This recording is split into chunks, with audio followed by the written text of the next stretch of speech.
Hey, this is Dr. Ben Weitz, host of the Rational Wellness Podcast.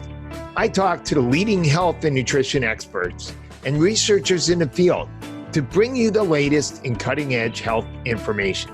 Subscribe to the Rational Wellness Podcast for weekly updates. And to learn more, check out my website, drweitz.com. Thanks for joining me, and let's jump into the podcast. Hello, Rational Wellness Podcasters. Today, we'll be having a conversation with Brian Keane about how to get into the best shape of your life and how to be your healthiest. Brian Keane is an entrepreneur, personal trainer, nutritionist, best-selling author, and host of the Brian Keane podcast, the #1 health and fitness podcast in Ireland and England. Brian, thank you so much for joining us today. Ben, thank you so much for having me on. I'm really looking forward to chatting. Good. So what do you think would be a good way to start? I was thinking maybe you could tell us about what if you're working with a client who's basically sedentary and overweight? How would you approach let's start with exercise recommendations. When it comes or do you tell them to just take Ozempic and forget about everything? I don't go down that route. And it's funny, I did a podcast on my show with Johan Hari, who's a 3 times New York Times bestselling author. He wrote Lost Connections, a great book around anxiety and depression, but his new book is talking about Ozempic. And we had a very black, white, and gray conversation on there because he takes it based on his history. And as a fitness professional and as a nutritionist, I'm not completely anti-drugs when it comes to, there are certain cases where all risk mortality goes up if somebody's weight is, and they might need something to get them over the start line or to the start line. But I think they're very much a last case result. There's so much you can do with either your exercise options or your nutrition or a combination of both, and then your sleep and your stress, that you can control and should always look at that prevention first. You know this from functional medicine. Everything's 100%. And be honest with you, even if you were going to use Ozempic as a tool, if you don't have those other building blocks in place, the diet, the exercise, the stress control, sleep, all those things, then first of all, even if you do lose weight with Ozempic, you're just going to gain it right back unless you plan to take it for the rest of your life. And there's too many side effects for that, in my opinion. 100%. And it's really important when you think about someone who's starting, who's overweight, potentially and sedentary to start with, that one of the mistakes I see most often, and I'm sure you see this as well, Ben, is people making too many changes too soon. And exercise is a really good example of this. If you are not working out or moving a lot, you don't actually have to do an awful lot of exercise to elicit some physical positive benefits. I.e., if you stay eating the exact same and you start going for a half an hour walk at lunchtime, all other things equal, you'll potentially be burning more calories, which could kickstart that weight loss journey. And then if you're feeling good, it might improve your sleep, which could help with balancing of hormones. It can help with things like your ghrelin, your leptin, things you've talked about on the podcast when it comes to hunger and satiety, making sure that you're feeling full after meals, which obviously comes down to your food choices, in which we can get into as well. But your feeling of just overall wellness. And what happens with a lot of people that I've worked with in the past who are in that bracket is they don't know where to start, or they've done several diets or several exercise programs, made too many changes too soon, couldn't sustain it because they felt terrible, or they were hungry all the time, or they felt sore, and then fell back off track and then went back to their normal routine. And in some cases, they ended up in a worse position than when they started. So I would say with your exercise choice, doing more than what you're doing now is better and is the best way to approach things. You don't have to join a gym and go 6 days a week. You definitely don't need to do that. But go for a walk for half an hour at lunchtime, and then maybe increase that to 45 minutes over the next couple of weeks. And the same with nutrition. Something I will do with my overweight, and I've worked with clinically obese people in the past in my one-to-one programs, and you can't change someone's nutrition and overhaul it at once and for them to stick with it, because generally there's bad food behaviors, there's been poor habit formation around food and the way that they potentially might emotionally eat or use food to soothe in a lot of cases. It can happen with people that go, not everyone, there's genetic components and lifestyle components and just the food system, etc. But in a lot of cases with the people I've worked with, there's an emotional underlying issue as well when it comes to, I feel bad, I go to food. I feel stressed, I turn to food. And you need to look at that and break it down into smaller component parts. So one thing I would say here, if you're in that starting point, is look at one meal. Pick a meal, normally breakfast. It's the low-hanging fruit. You normally feel your best when you wake up in the morning, or you should at least. And you go, right, I'm going to make a healthier breakfast food choice, whether that's a bowl of oatmeal in the morning or some scrambled eggs or a smoothie that has loads of greens and potentially some fruits if you want to keep your sugars in, and then some fats to balance it out so your blood sugars don't spike, and then eat everything else as normal. Your normal lunch, your normal dinner, your normal snacks. Just change that one meal and you'll start to see a positive change over time. And then look at your lunch. And then over the next several weeks, keep everything else the same, but your breakfast and lunch are going to be considerably higher nutrient quality and better food quality than you'd been making prior. And then look at your dinner, and then look at your snacks. And over the space of 3, 4, 5, 6 months, you might have overhauled your entire nutritional plan and potentially your exercise regimen. And that's something you're going to be able to stick to because you didn't make all the changes too soon. You mentioned snacks. I guess we'll go back and forth between nutrition and exercise. I was thinking we would cover exercise first and then nutrition, but snacks is an interesting one because I've been involved in health and fitness and giving people nutritional advice for 35 plus years. And competed as a bodybuilder way back in the 80s. And I remember when I first got into this, we would tell everybody, you absolutely have to eat breakfast. You got to start your day off with some healthy food. And then you've got to eat every 3 or 4 hours during the day. You got to have a meal or a snack to keep a steady blood sugar. And over the last 10, 15 years, it's become much more popular not to snack, to skip meals, to do what we call intermittent fasting. And a lot of people do that by skipping breakfast. And it's, it's kind of going back and forth right now. But I think it's kind of interesting how we've gone from people skipping breakfast, eating a big dinner, going to sleep, gaining weight, and then getting people to eat breakfast. And now it's become very popular to skip breakfast. So where do you stand on intermittent fasting and also having snacks? It's such a great question, Ben, because when you think about nutrition, something that I try and educate my audience on is it's impossible to take black and white thinking in a topic that's gray. And what I mean by that is different nutritional protocols work for different people. And a better way to look at nutrition and a better question isn't, should I intermittent fast because that's what everyone should be doing? Or should I be eating vegan or carnivore or paleo or insert, ketogenic diet here? It's thinking about nutrition like square pegs into square holes. And there's a nutritional protocol out there that will work really well for you, but you might have to experiment with it. And I get it, because I wish as a nutritionist, and I'm sure it's the same with you, Ben, that you could just say to everybody, eat this way, train this way, and you'll get amazing results, because that's not the truth. The truth is you have to experiment with exercise. I'm a firm believer in, unless you're working to an extreme goal, a marathon, a triathlon, a bodybuilding show, you have to find an exercise regimen that you enjoy. Like something I've recommended to clients in the past is try and find exercise that feels like play to you. If you like playing five-a-side basketball, or you like to go for running sessions to de-stress, or you like to cycle or hike, that's what you should base your foundation of your exercise regimen around, because that won't feel like exercise to you. It's going to feel like play to you. It's going to be something that you enjoy.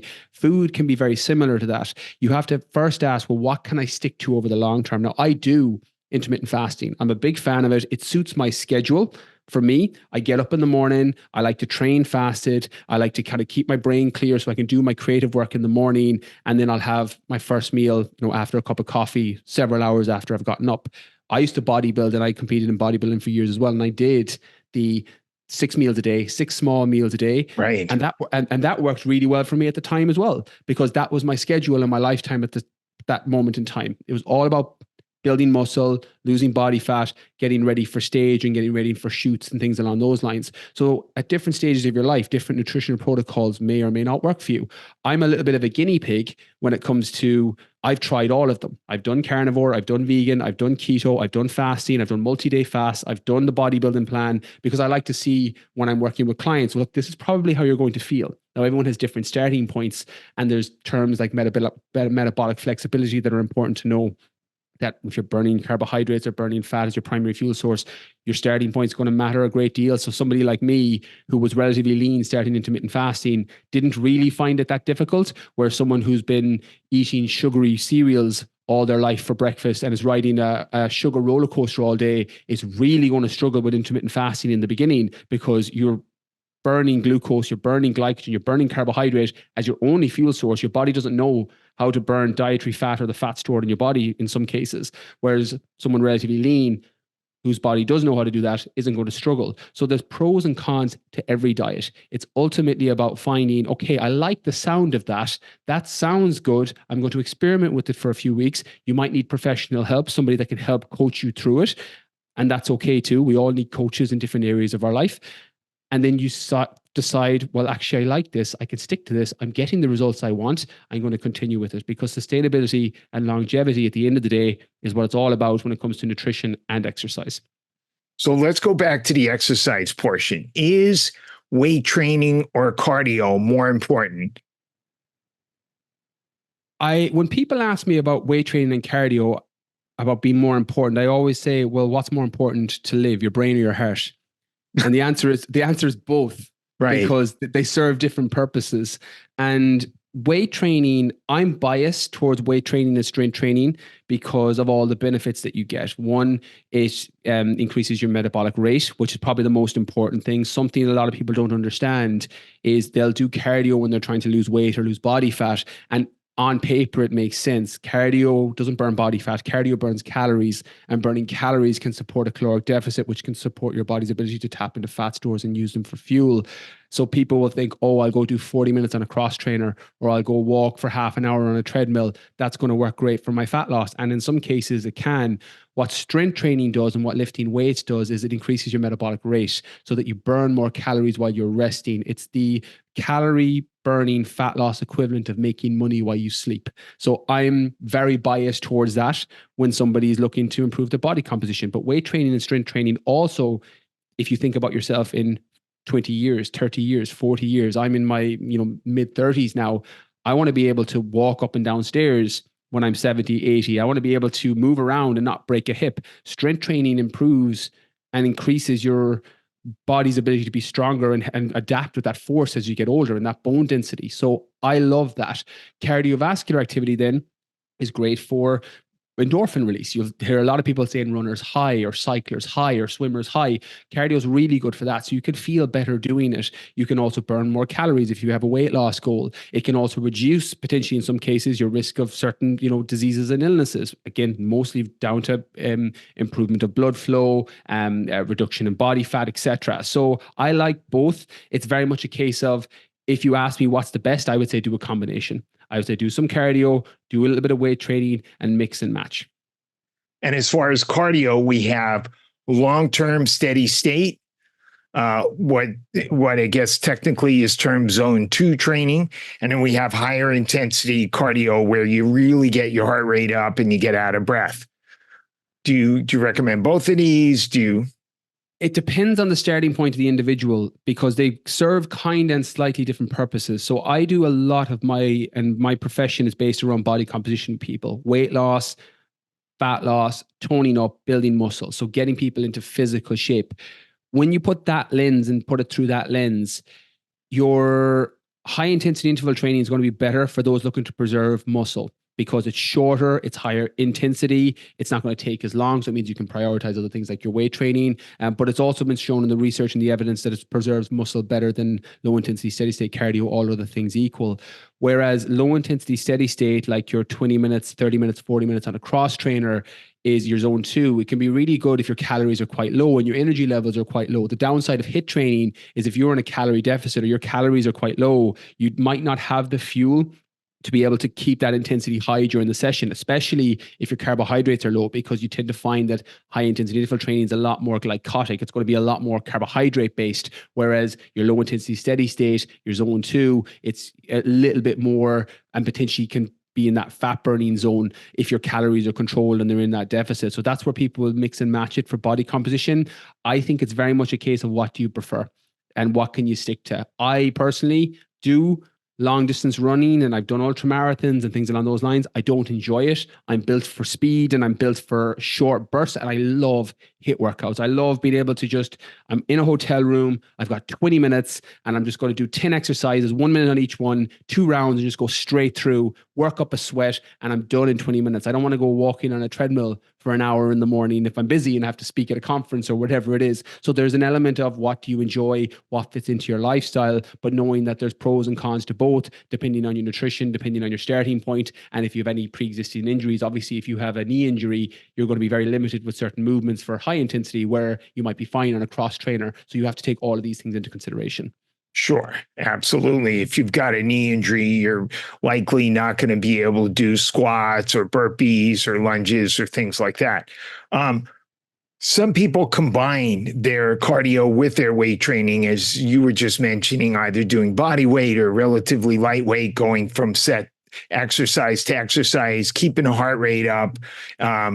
What do you think are the benefits of doing, let's say you have an hour? Would you be better off doing an hour of higher intensity weight training where you do a set of something, do something else, maybe a burpee, a set of burpees, or maybe you just go from one weight training exercise to the other? Or is it better to do like a half an hour of concentrated weight training, trying to lift as much weight as possible, and then doing 30 minutes of cardio? Again, it would be goal dependent. So if you're talking someone who just wants to get stronger, or someone who just wants to build muscle, your hypertrophy or strength ranges, you're going to be better doing something that's very specifically optimized to that. Your 30 minutes spent on concentrated training. If you just want to feel better, you want to get your heart rate up, you just want to look better, you want to be fitter, a little bit stronger, and just move better, then your circuit training can be amazing there, where you're going and picking maybe 5-6 moves, doing 10-12 reps on each one and doing it in a circuit. That can be a very effective way to training based on a specific goal of the individual. Is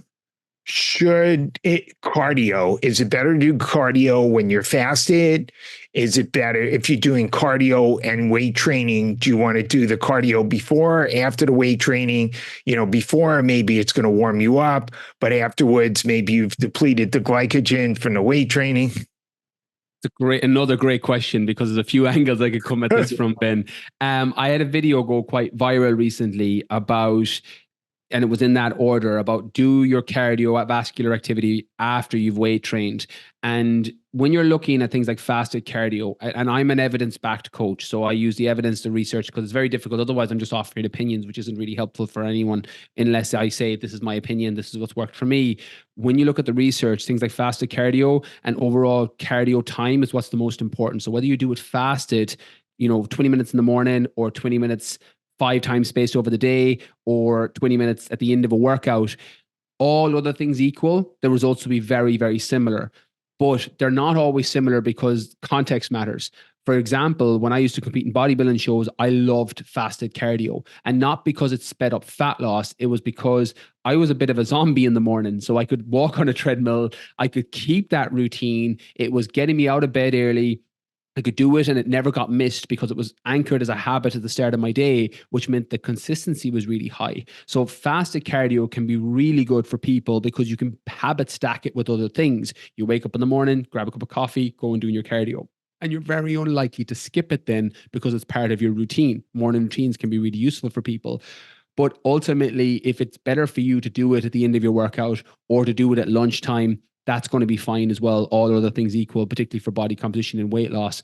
When it comes to doing it at the end of sessions, I like to take the approach that your energy levels, if you think of a gym session and you have 45 minutes in the gym, which is generally an average workout for most people. If you're any longer in the gym, you probably need to bring a stopwatch with you and time your rest periods, because you probably don't need to be in the gym any longer than 45, 50 minutes, unless you're training for a marathon or an Ironman or something that's more endurance based.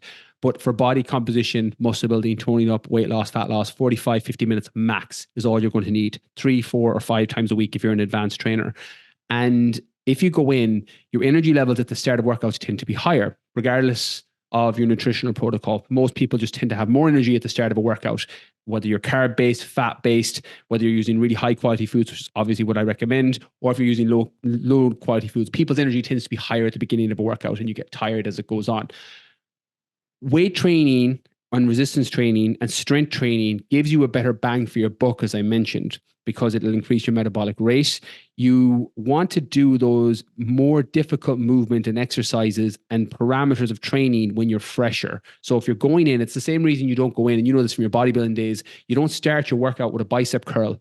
And, midway through your workout, when you're feeling the best, you start doing bicep curls. You do your squats, or you do your deadlifts, or you do your bench press, or you do your military press when you're fresh. Those compound multi-joint exercises that are going to recruit a lot of muscle, a lot of your body, and are going to give you a better bang for your buck when it comes to the exercise choice you're choosing. I think of cardio and weight training very similar. Weight training, all other things equal, gives you a better return on your investment. So do it when you're fresher, and then do your cardio at the end when you're a little bit tired, especially if you're doing low intensity steady state. And I think the other thing is you want to burn off your glycogen with the weight training, because then you're going to burn a higher amount of fat, because your body's going to use the glycogen, the storage form of carbohydrates, before it starts burning fat. Yeah, 100%. And again, your nutritional protocol will be dependent there, because people that are on higher fat diets, and again, just the reason I want to preface it, because intermittent fasters or people who go higher dietary fat, their glycogen stores can be largely depleted by the time they start training. So that's why if you are doing a strength program and you're in a ketogenic diet, sometimes you can find that your weakness or goes down, i.e. your strength goes down, because you don't have the best fuel source for the activity that you're trying to do. It's just one of the trade-offs. Ketogenic diet's great for brain function, can be great for hunger and satiety, mental clarity, all these other things. It isn't always the best for strength and weight training. Doesn't happen to everybody. There is a point at which your ketosis and ketones go to a certain level where improvement in strength can go up, but in the initial phases it can go down. So the starting point matters greatly. But for the average person consuming an Irish diet, English diet, American diet, that a kind of healthier version of it, they're going to find a better bang for their buck trying to work through that glycogen depletion and then better utilize their body's ability to burn fat for fuel as the workout goes on.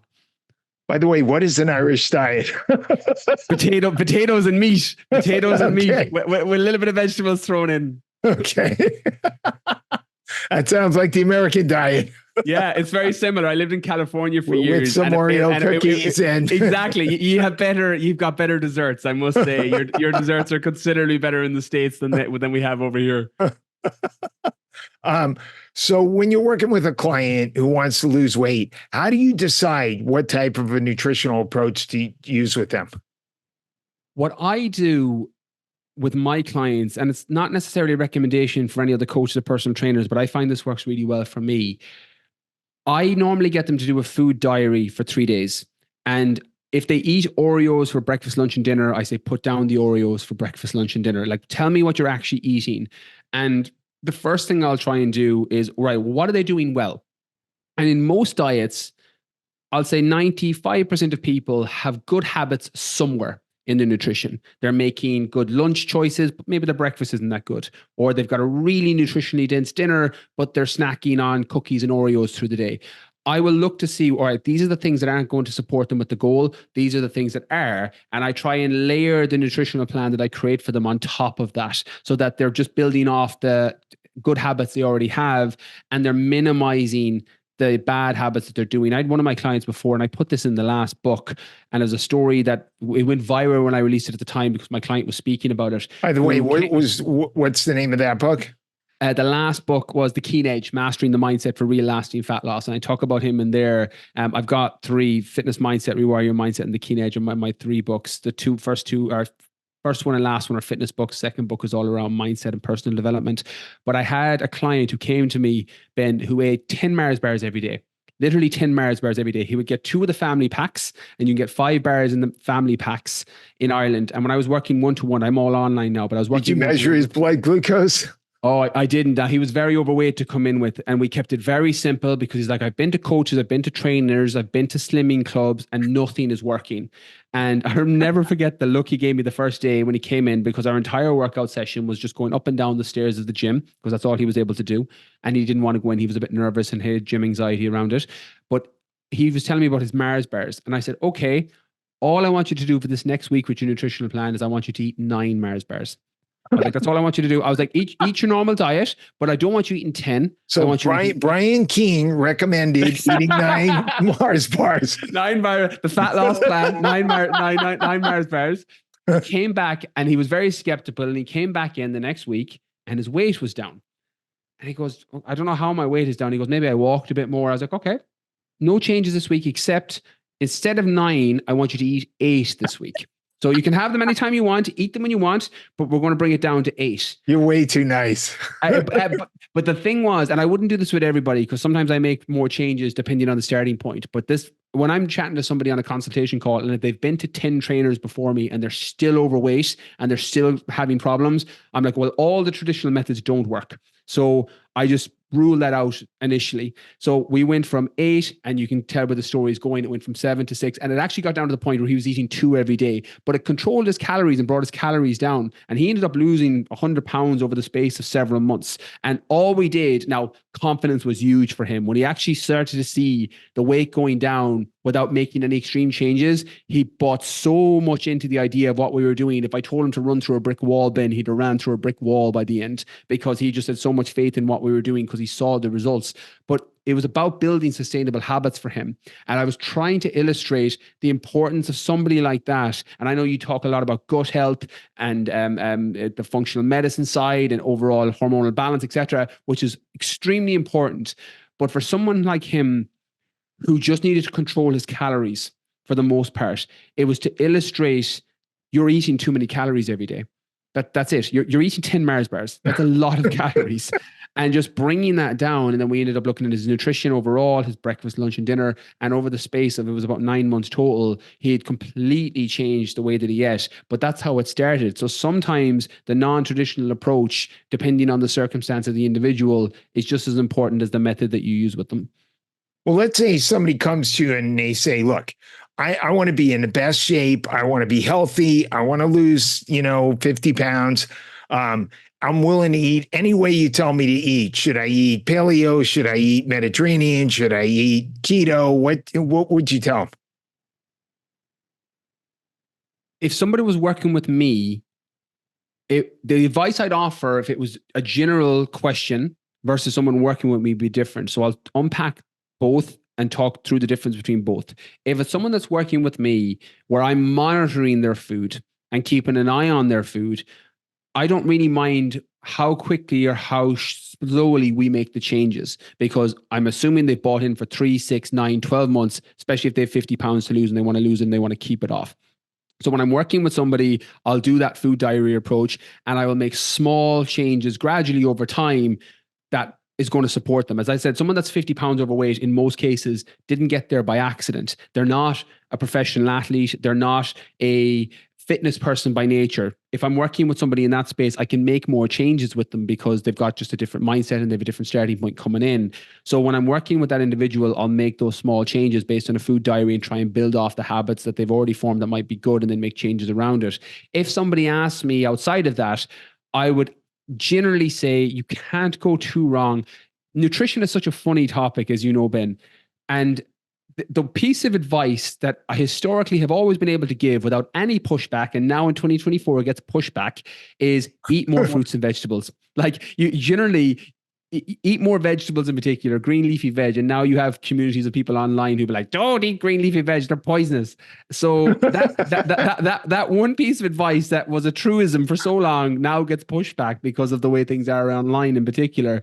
But I think if you want to just go with a good healthy food approach, I think complete protein sources, so that's going to be your meat and fish for the most part, grass-fed if you're in the States particularly, making sure you're getting good sourced fish, high levels of omega-3. Can you guys not get grass-fed, or is all the meat grass-fed? All of ours is grass-fed. Yeah, we have very strict EU regulations here. I remember when I was in the States and when I'm working with people in the States, I have to give different specific guidelines, whereas that's not an issue here. I'm working with someone in Ireland or England or in Europe. We don't have that problem. We don't get the same level of hormones and peptides put into our food. There's just, it's a hard no from the EU regulation. So our quality of meat tends to be higher compared to the States where it's way less strict. So that's what I would look at. Your complex carbohydrates for most people, your oatmeal, your sweet potato, your yams, your brown rice, all good options. Healthy fats, avocado, nut butters to a degree, olive oil, and then your fruits and your vegetables, especially fruits, which get demonized by some. If you have a sweet tooth, you can't go too wrong. And again, the quality of food matters, where you're getting it from matters. But I'm just talking general best practices for people, which is kind of Mediterranean mixed with kind of a Paleolithic style diet, which is kind of adjusted depending on the complex carbohydrates. You're not going to go too far wrong with that. And I like that approach because the fiber is high, the nutrients are high, your cravings can go down. You know this from talking about episodes of the gut microbiome. You're giving your body what it needs in terms of good nutrient-dense foods. You're going to have a higher satiety effect. You're going to feel fuller for longer between meals. You're going to have less cravings, and that makes dietary adherence considerably easier. And ultimately, with someone that has 50 pounds to lose, it's dietary adherence. You're better off to stick 80% to a diet that isn't amazing than fall 100% off one you can't stick to. What about your mindset about food? It's so interesting. And I'm glad you've given me such an unintentional segue, Ben, because my first book, The Fitness Mindset, and it's not a plug for the book, people can pick it up if they want, but I'm a believer that some people should read the book, some people shouldn't. All books, every book you've ever read on the planet, the people that need it should read. I think all people need to read more books. yeah. It's a good piece of advice in general.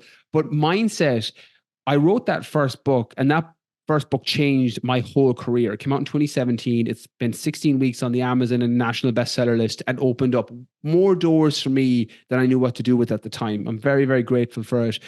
And part of the reason the book took off was I broke it into two sections. The first section was called The Fitness Mindset. The first section is called Fitness, which is all about sleep, nutrition, training, stress, supplementation, everything you need to know how to get in shape. The whole second section is around mindset, your anxiety, managing that stress levels, your behavior around food, making sure that you're being around good people and supportive people, all these things that people don't always necessarily think of when they think about mindset around fitness. And I think the reason the book did so well was because that's what my clients at the time were struggling with. Most of the ones who came to me knew they should move more. They knew they should make better food choices. And they had a good idea that, yes, broccoli is going to be more beneficial than having a cookie at lunchtime. They knew all these basic things, but they still couldn't stay on top of their nutrition and the training program. There was self-sabotage. They were around people who weren't supporting them. They were anxious and stressed, and they couldn't control that. And that led to either skipping exercises or skipping workouts or making poor food choices. So I merged those two things together. So my entire philosophy as a coach is around that mindset. And it's funny, because I could be working 2, 3, 4 weeks with somebody. I'll design a nutritional plan. I'll design a training program, which, to be fair, let's call a spade, any good coach can do. And then they'll say something on week 3 or week 4 about their relationship or about their job or about their stress levels. And I go, okay, now we're onto something. This is why you haven't got the results with other coaches, or why you haven't got results yourself in the past. I will start to unpack that and see, well, what's going on with your mindset? Why are you self-sabotaging around food? Why do you need to numb out? Or what are the emotional triggers that are going on within you that are setting you off and making you fall off track with your nutrition? And they're the things that ultimately come down to the mindset side. So I think it's really important, because fitness isn't complicated. Yes, we can argue back and forth between weight training and cardio and high intensity and low intensity, but movement is something we can all agree is good. Move more. Most people need to move more. And the same with food. Less processed food, more whole food, in whatever capacity that looks like, is generally going to be better. Most professionals will agree on that. We'll have nuances in between, but we'll agree on that.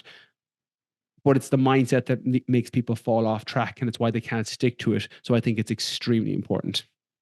Let's go into a little bit about maximizing performance. Protein. We know we need a certain amount of protein to maximize muscle gains. How much protein should the average person have? And, when should that protein be eaten? What about the timing? With protein, there's different recommendations depending on what it is that you're training for. So someone that's doing a strength program, or an athlete that plays a sport, basketball, football, rugby, etc., the requirements are going to be slightly different. General best practice is going to be 1 to 2 grams per kilogram of body weight. So that's per 2 pounds of body weight, if I'm doing the correct translation. I think 1 kilo is like 2.2 pounds. Yeah. So in terms of kilo, if you're 80 kilograms, you're going to want to get about 80 to 160 grams of protein per day. And it's very easy to calculate your calories around that. For every gram of protein you eat, there's 4 kilocalories in it. So you can get and do the maths from that. But what sometimes people fail to recognize is fats and carbohydrates serve as protein sparing macronutrients, meaning that if you are consuming a decent level of carbohydrate or fat or a combination of both, your body will prioritize that for energy and for fuel, and then it'll utilize the protein and the amino acids that are the makeup of that protein for repair. And sometimes you'll see, and you probably did this in the bodybuilding days, Ben, I don't know, I definitely did. So a lot of bodybuilders did, where they just ramp up protein to like 300 grams a day. Sure. And you get all the negative side effects, constipation, dry mouth, stomach discomfort and GI distress, thinking more is better. When in reality, you would have been way more and optimize your performance in a better way if you just adjusted your carbohydrates or fat upwards and down, and actually took your protein down, and you'd feel better through the day. And your inflammatory, your body gets so, like, your gut gets so inflamed when your protein is way too high, hence the constipation in a lot of cases. So I'd say 1 to 2 grams per kilogram of body weight, doing the pounds equivalent of that, and then basing the rest of your nutrition around it. So your caloric intake is important. I'm a believer that it's the bottom of the pyramid of prioritization, i.e. you need to know what your calories are. If you have a body composition or performance goal, your macros come on top of that, your food choices come on top of that. Like, I like the whole food approach. I think the more whole foods you eat, the better you're going to do in terms of performance, whether you're looking to lose weight or whether you're an athlete. You're going to get more micronutrients, you're going to feel better, your fiber will be higher. And I think when you look at protein, it's the most important of the macronutrients for an athlete, for repair, for performance, because those building blocks, those amino acids that make up protein, are the building blocks of all things in life, and you need them to repair from sessions. In terms of timing, then, best practice, I like spacing it out through the day, but your workout window is important. So they'll generally say, depending on your starting weight, 25 grams to 50 grams of protein in your pre and post workout meal, normally an easily digestible source. So, if you're eating meat, that might be a chicken breast before training with some sweet potato. After, it might be some oats and a whey protein shake, or a dextrose if you're really trying to replenish glycogen levels fast. If you're a high level athlete and you've got a game the next day, or a training session the next day, or a gym session the next day, you might want to go with something that's a bit more higher GI, your dextrose, your glucose, etc., so that you replenish glycogen stores faster. And then you have a complex carbohydrate meal, 30 to 60 grams of carbohydrate and 25 to 50 grams of protein in that meal, half an hour, 45 minutes after you've trained, when that lactic acid is cleared down. That's generally how you'd approach it. And then you build the rest of your nutrition around that pre and post workout window. Okay. What about nutritional supplements? Do you recommend them specifically related to training, pre-workout, post-workout things? I have a food first, but not food only approach. And somebody that has 50 pounds of weight to lose, supplements tend to be pretty low down on the list. They can help, and I will recommend ones. I'm a big fan of caffeine and green tea extract, like carnit and things along those lines, that won't have a negative impact in terms of a rebound effect, or a decrease in appetite, or an increase in appetite suppression, and then a rebound where your appetite ramps up. I like those types of supplements. When performance is the goal, you can't go too wrong with a good quality protein powder, whether that's a high quality whey protein, if you've no issue with dairy for ethical reasons, or no issue with dairy for digestive reasons, or a vegan based blend if you prefer to go with that. And then creatine. You cannot go wrong with creatine, the most scientifically backed sports supplement of all time, in terms of increasing performance for strength, for sprint-based athletes. And then I'd maybe throw beta-alanine in on top of that. Beta-alanine helps to buffer lactic acid. So if you play competitive sport, or you play high-level sport, and you get that buildup of lactic acid, which inhibits your performance, your beta-alanine can help to buffer that, and it can increase the longevity in which until that happens. So I would look at a good quality protein powder, maybe some creatine, maybe some beta-alanine, and then obviously caffeine. If you want to use caffeine in some form, assuming that you're a caffeine responder, you'll get great performance benefits from those. What type and how much creatine? It depends on your starting weight. General, depending on the type, monohydrate is the most scientifically researched, which normally needs to be loaded. But creatine is kind of a funny supplement in the sense that sometimes people are like, well, I'll take it before my workout, it's going to help me with my strength training. That's not how creatine works. Creatine works, and the analogy I give is, if you picture a 2-liter water bottle when you have a 2 liter water bottle that's empty, you're able to bend and crack it. When you fill it with water, you can put a lot more strain on that 2 liter water bottle. That's effectively what happens with your muscles with creatine. Creatine pulls water underneath the muscle so that you're able, in the setting of a gym, for example, to move more weight than you normally would, or you're able to do the same weight for more repetitions because you have more water and you're able to put more strain on that muscle. So when it comes to creatine loading, all you're looking to do is saturate the cell. So saturating the cell, in some cases, is going to be loading it for, say, 20 grams. You normally have 5-gram dose 4 times a day over a 3 to 5 day window. And then you do a maintenance dose, which is 5 to 10 grams, depending on your starting weight.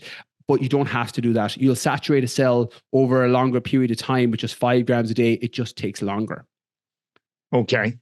How about beta-alanine? How much do you recommend?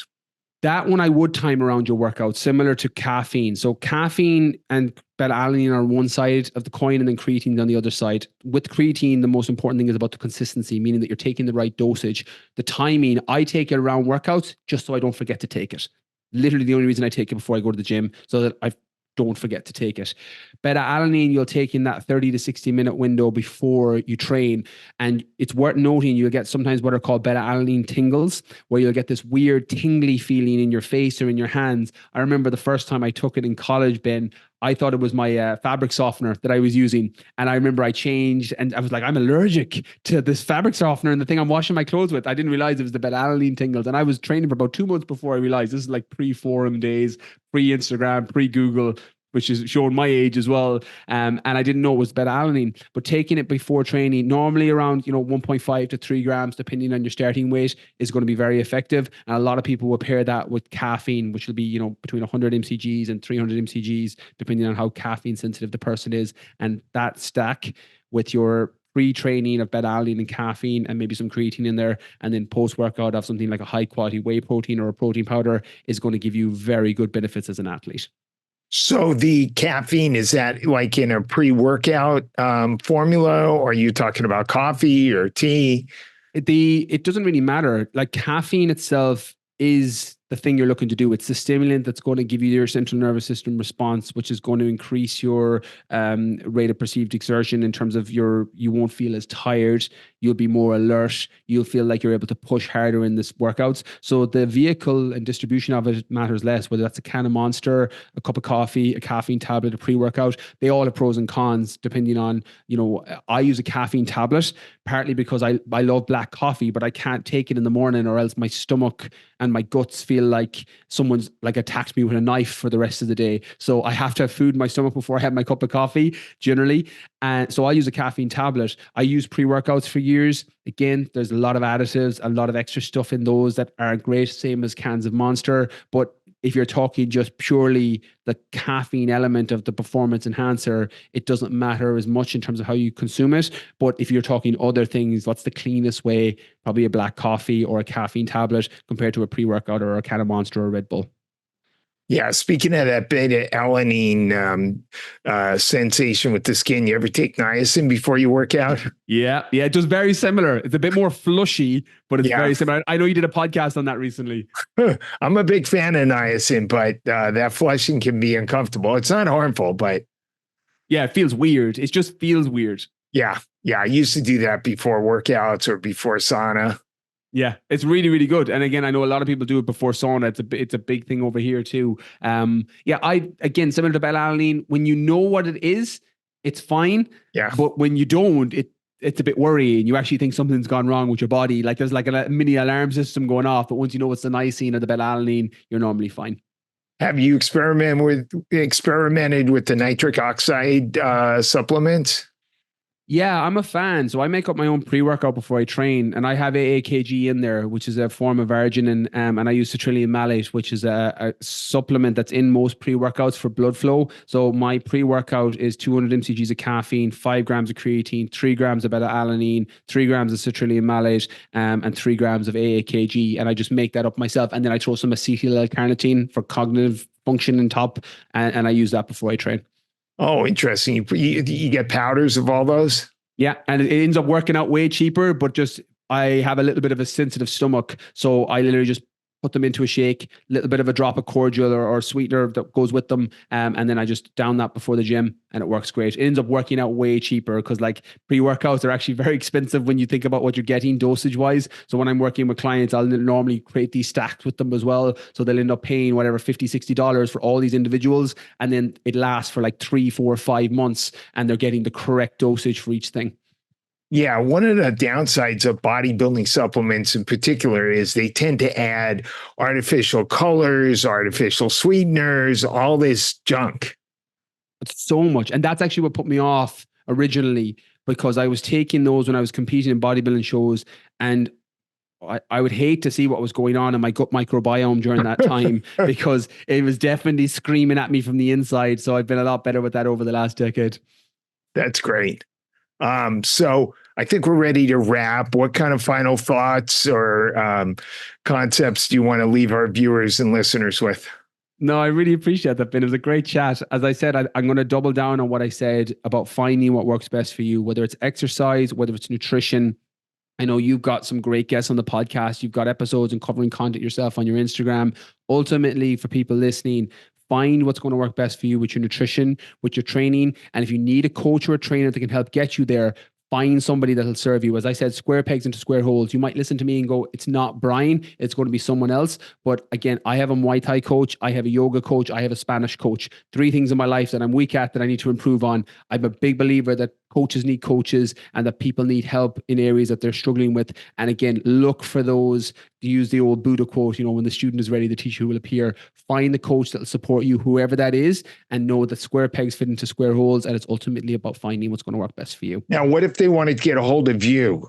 Do you still work with clients? Do you have programs? And how would they get a hold of you? I do. Yeah. BrianKeaneFitness.com is where I have all the details on my programs and for my one-to-one. My one-to-one's application only. So you have to apply to work with that. Can you spell out your name? Yeah. Brian Keane, BRIANKEANE, fitness, FITNES.com. So BrianKeaneFitness.com. I'm on social. Instagram is the one I'm on the most often, but I'm on all of them. And the Brian Keane podcast, and then Brian Keane, the books are on Amazon and available everywhere books are found. So I'm all over the place. It's just very much a case of finding what way do you like to consume information? Do you like to listen? Do you like to watch? Do you like short form videos? Do you like writing? Whatever way you want to consume information, hopefully I can help anyone that reaches out. And for anyone that wants to work with me directly, I have programs on that website and then applications to work one-to-one as well. As I mentioned, just it tends to be a bit more at the extreme cases that I take because I have programs that serve for just general body composition that tend to work better at a lower price point for people. So we try and serve people all along the way of their journey. That's great. Thank you so much, Brian. Thank you so much, Ben. Thank you for making it all the way through this episode of the Rational Wellness Podcast. For those of you who enjoy listening to the Rational Wellness Podcast, I would appreciate it if you could go to Apple Podcasts or Spotify and give us a 5-star ratings and review. If you would like to work with me personally to help you improve your health, I do accept a limited number of new patients per month for a functional medicine consultation. Some of the areas I specialize in include helping patients with specific health issues like gut problems, neurodegenerative conditions, autoimmune diseases, cardiometabolic conditions, or for an executive health screen and to help you promote longevity and take a deeper dive into some of those factors that can lead to chronic diseases along the way. Please call my Santa Monica Weitz Sports Chiropractic and Nutrition office at 310-395-3111 and we'll set you up for a new consultation for functional medicine. And I look forward to speaking to everybody next week.